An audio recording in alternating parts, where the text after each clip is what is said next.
हाय everyone, मैं हूँ Lisa and welcome to our channel. और मैं आ गई हूँ लेके कि वृषभ राशि वालों के लिए जो जून का मंथ होगा वो आपके लिए कैसा जाएगा। सो ये आपके सन मून राइजिंग तीनों के अकॉर्डिंग होने वाला है। सो लेट्स सी, इसमें हम 4 चीज़ें देखेंगे। पहला कि क्या थीम होगा, क्या चैलेंज होगा, ब्लेसिंग और एक क्या गाइडेंस है आपके लिए for the month of June. So let's see कि वृषभ राशि वालों के लिए theme for the month of June. One challenge, one blessing and one guidance. Okay, so theme में we have the card of message in a bottle. Make sure that you don't stop to manifest. Make sure कि आप जो भी dream करते हो, जो भी आपकी विशेस हैं, उसमें कोई स्टॉप नहीं आना चाहिए, ठीक है। उसमें कोई पॉज नहीं आना चाहिए। ये जो जून का मंथ है ये ऐसा है कि जैसे हम बोलते हैं ना कि बैठे बैठे सपने मत देखो, ये आपके लिए एक ऐसा मंथ है कि आप बैठे बैठे सपने देखो। आप जो बैठे बैठे सपने देखोगे, जो आप विजुअलाइज करोगे, जो आप इमेजिन करोगे, वो सब चीज़ें आप बहुत आराम से मैनिफेस्ट कर सकते हो। आपकी जो मैनिफेस्टेशन पावर्स होंगी in the month of June, वृषभ राशि, वो बहुत ज़्यादा स्ट्रॉन्ग होंगी। वो बहुत ज़्यादा ऐसी होंगी कि आप बहुत जल्दी से अपनी लाइफ में वो चीज़ें मैनिफेस्ट कर सकते हो, बिकॉज आप एक ऐसी फ्रीक्वेंसी पे टैप करोगे जहाँ पे चीज़ें आपके लिए बहुत ज़्यादा इजी होने वाली हैं। ओके, और ये आपके लिए गाइडेंस है कि जितना इमेजिन करोगे, जितना विजुअलाइज करोगे, उतना आपके लिए बेटर रियलिटी होगी। ओके, सो इसलिए, और वही लोग विजुअलाइज कर सकते हैं जहाँ पे जिनके पास क्रिएटिविटी है। जिनके पास क्रिएटिविटी नहीं है वो लोग विजुअलाइज कर ही नहीं सकते हैं। तो इसलिए अपनी क्रिएटिविटी को अच्छे तरीके से यूज़ करो। ओके, अपने आप को स्टॉप मत करो। कभी कभी हमारे अंदर डाउट्स आते हैं कि हम कुछ ज़्यादा तो मैनिफेस्ट नहीं कर रहे हैं, पता नहीं ये चीज़ होगी या नहीं होगी। Just do it. जिस भी आपका जो भी पोटेंशियल है, अगर मैं आपको बोलूँ कि आप जिस भी हद तक जा सकते हो, ठीक है, इमेजिन करने के तो लेवल पे आप करो and you will see the magic of it. Okay, वो मैजिक डेफिनेटली आपको दिखेगा। और साथ में मुझे ये भी लग रहा है कि जो भी आपको ड्रीम्स आएंगे in the month of June, काफ़ी ज़्यादा साइकिक ड्रीम्स लग रहे हैं आप में से काफ़ी लोगों के लिए। बहुत मैसेजेस देंगे, जो मून की एनर्जी होगी वो आपको बहुत ज़्यादा मैसेजेस देगी। तो इसलिए वो डोर को पकड़ के रखना है। ओके, और वो कैसे पकड़ सकते हो? आपको जो भी सपना आ रहा है, जो भी आपको आप उठे हो, आपको सपना आया, उसी टाइम उसको जर्नल करो। ये आपके लिए बहुत ज़्यादा बेटर रहेगा। दूसरा, इफ़ आई टॉक अबाउट कि क्या थीम होने वाला है, सो थीम में यहाँ पे जो मैसेज आया है वो आया है मैसेज इन अ बॉटल।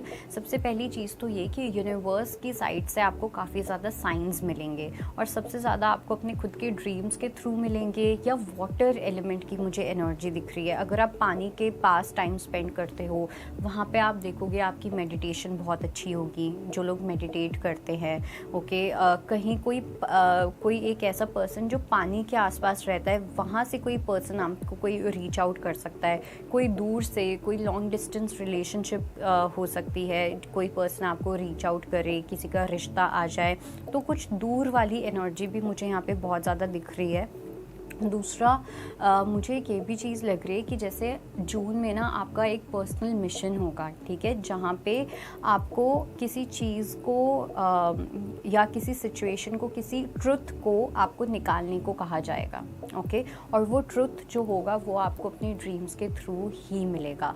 जो भी आपकी मैनिफेस्टेशन है वो बहुत आराम से पूरी हो सकती है, लेकिन उसके अंदर आपका सिर्फ एक काम होगा, जो कि है इमेजिन करना, विजुअलाइज करना, and it will be done for you.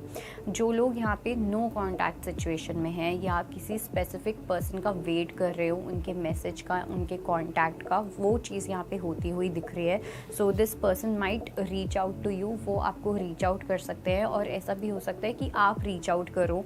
कुछ लोगों के लिए मुझे यहाँ पे अनएक्सपेक्टेड मीटिंग्स दिख रही हैं। आप अनएक्सपेक्टेडली किसी बहुत ही पुराने पर्सन से मिल जाओगे। आप कहीं जा रहे हो, आपको एकदम से कोई टकरा जाएगा। That energy is also very much there. Now if I talk about the guidance for you, now the guidance for you is कि आप, it's like let's say कि आप एक ब्रिज है, और ब्रिज के इस पार पे आप हो, उस पार पे आपकी डेस्टिनेशन है जहाँ आप पहुँचना चाहते हो।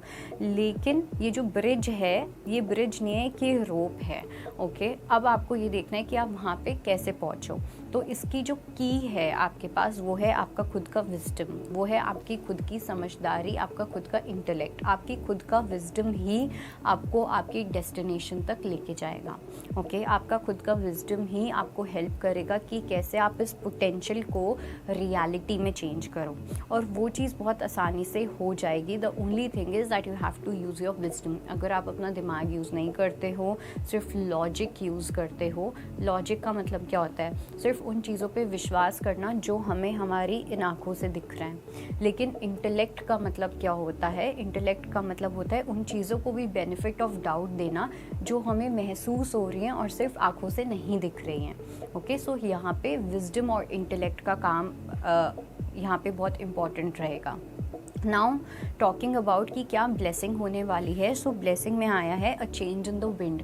जो भी आपकी लाइफ में चेंजेस आएंगे, सबसे पहली चीज़ तो ये कि ये मंथ में ना एक्सटर्नली कुछ पॉज रहेगा आपकी लाइफ में, इतनी ज़्यादा मूवमेंट नहीं होगी आपकी लाइफ में। तो ये जो पॉज वाला टाइम होगा इसको आप बेस्ट तरीके से यूज़ कर सकते हो। How? By imagining, by manifesting. Okay, so इस टाइम पे जो सबसे बड़ी ब्लेसिंग होगी वो ये होगी कि एक्सटर्नली बहुत सारी चीज़ें चेंज होंगी, कुछ चीज़ें आपके अगेंस्ट होंगी, कुछ चीज़ें आपके फेवर में होंगी। द बेस्ट पार्ट इज़ आप स्टिल रहोगे। ओके, वो चीज़ आपको बिल्कुल भी इम्पैक्ट नहीं करेंगी, चाहे वो आपके अच्छे के लिए हो रही है या जिस भी रीज़न से हो रही है। आप एकदम ऐसे लग रहे हो अनबॉदर्ड, आपकी अनबॉदर्ड स्टेट होगी। क्यों? क्योंकि आपका जो एनर्जी होगी वो उस टाइम पे कहीं और ही होगी, किसी और ही टाइमलाइन में, किसी और ही डायमेंशन में होगी। So that is going to be the biggest blessing कि जो भी प्लानिटरी शिफ्ट्स आएंगे आपकी लाइफ में, जो कुछ भी होगा वो होता जाएगा, लेकिन आपको कोई भी चीज़ टच नहीं कर पाएगी। So that was your reading and I hope it helps. I will see you next time. Bye, take care.